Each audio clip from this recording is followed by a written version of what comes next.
anyways, the New Orleans Pelicans have their home opener Saturday. They take care of business against the New York Knicks. Same way the Saints are showing you everything, or showed you everything that you wanted on Sunday through 2 games. Your New Orleans Pelicans have done just that. Zion Williamson, man, it's again, you finally get to watch him play again, and you just immediately remember why you fell in love with him in the first place, why you were so excited about him in the first place. He's a cheat code. The explosion, the finish, the touch around the rim. I mean, in the third quarter, that one that he threw about 15 feet in the air and it kisses high off the glass and drops in, and that's at a time when the Knicks are making that run. And that's one thing that I loved about that game was you're winning big all game.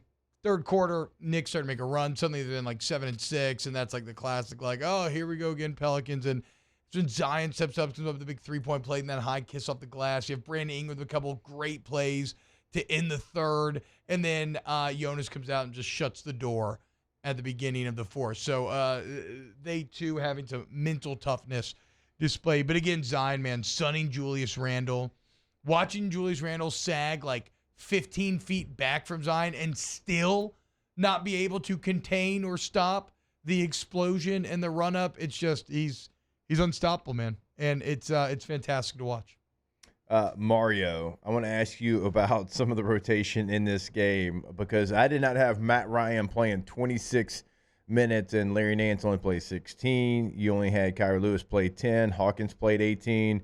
Daniels played 22. So Matt Ryan definitely led the bench in minutes. Yeah, they're definitely figuring some stuff out. I mean, he was hot the first game, got a lot of good looks this game, but 1 of 8. Yeah, did not get it going for whatever reason. But it was nice to see Hawkins make the 3 threes. You're without Trey Murphy, so whenever he comes back, the minutes are probably going to shrink for both of those guys. But you might see a situation where Hawkins earns himself more minutes. 3 3-pointers in the game was nice to see. Well, and that's what I wanted to ask. So, again, I know Matt Ryan ends his game. I think did he make the first? Yes, he made his first one. Yeah, and then he ends 1 for 8 here. But, like, he's going to be better than 1 for 8, right? So, do the Pelicans have enough shooting between Hawkins, McCollum, Ryan, and Trey Murphy? And it feels like Herb's going to add in kind of here or there where he can. Like, do they actually have enough shooting? Especially because Brandon Ingram and Zion Williamson seem to be playing so well together. For sure, especially if Herb continues to knock him down. I mean, 2 for 2 this game. He was 2 for 4 against Memphis as well. Jonas only took 1 3 this game, but he made 2 in the game against the Grizzlies as well.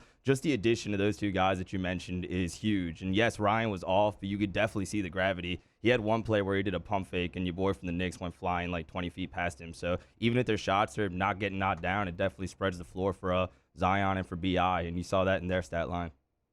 Yeah, so a couple fantastic wins for the Pelicans to start the season. Again, I love the way that Ingram and Zion are playing together. Ingram seems to be in revenge mode, prove it mode, get back to the all-star game mode here early on. I mean, when he is playing in the same way that Zion feels unstoppable because he just gets to the basket in 2 strides and then jumps and like hangs in the air and finds a way to just finger roll it in from whatever angle he needs to. Ingram as well feels unstoppable when he's able to get his shot off and he's just releasing from 17 feet in the air, and like who in the hell can block him or even get in his face really at that point. It's really nice to see those guys finally playing together, and they've been efficient. Like Zion had the 24 points, 12 of 17 from the field. BI had the 26. He was 11 of 17. That being said, you could definitely see that they're still working out the chemistry. Like they're still working out some kinks, and right now you're playing good enough defense, and the rest of the team is kind of playing good enough to still win games, but you're only hopefully scratching the surface of what that duo of Ingram and Zion could be. Yeah, and now you look. Nuggets are 3-0, Pelicans 2-0, Mavs 2-0, and those are your only undefeated teams. Final point on the Pels. The story of the first 2 games is the defense. The defense has been spectacular. True. against Grizzlies and Knicks. The Knicks had 12 quarters in the 12 points, in the entire first quarter. That's really impressive.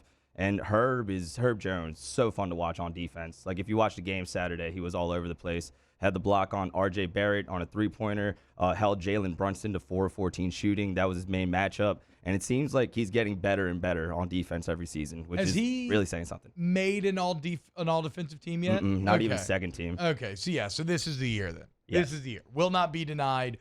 Herb Jones already off to a great start. And wouldn't you know it, boys, coming up tonight, you already got a big one in the blender. The 2-0 Pelicans taking on the 2-1 Golden State Warriors. Now, you know me, I only view the NBA through the Pelicans lens. Like, I rarely watch casual other matchups, especially during football season. I'm just not going to, really.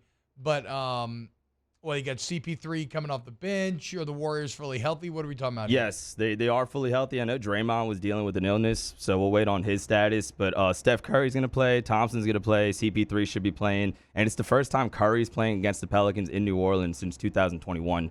Wow. And he played twice during the COVID year, but it's the first time he's played in New Orleans in front of a full crowd since before LSU won the last national championship, October 2019. Wait. Okay, hold on. So back up, because you said it's his first time playing since 2021 in New Orleans. Yes, but that was during when COVID was still impacting the crowds. Okay. Yes. So, wow. Okay, so it's been a while then since the home crowds had a chance to see stuff. Who does Herb Jones try to lock up in this matchup? Oh, that's a good one. I would think maybe Clay. I would think Clay. I mean, that's something you're going to be really multiple with, but he'll chase, everybody all over the place. Clay wouldn't be bad. As a pure athleticism and size, Andrew Wiggins is a really good matchup for Herb Jones as well. Either way, just fantastic sports weekend for the city of New Orleans. And I thought the crowd looked pretty good on Saturday. It was all right. As well, from what I saw. You were there. How was it? What were the vibes like? I was You were there. dressed up as Robin and Starfire, looking good. It was really good vibes. I'm not going to lie to you and say it was lit. It was maybe 85% full, still had some patches. 85's not bad for a Pell's home opener, bro. We've seen Pell's home openers about 45 in the past. It was definitely still a little sleepy. I'll be honest with you guys. The crowd was full. People were there. A lot of people was dressed up, including myself. But definitely still kind of getting in a rhythm there as far as the atmosphere. The one thing they need to figure out is, and this sounds really, really dumb. And actually, this isn't just Pelicans. It's a million NBA places. But the beginning of the third quarter crowds are just always awful because it takes an hour to get through the bathroom and concessions at halftime. Shout out to the Heat. It's empty. Yeah. Well, no, it is. Every Pelicans game, it is empty as well at the beginning of the third. And it feels like the other team always goes on a run during that time. And then it slowly fills back up halfway through the third.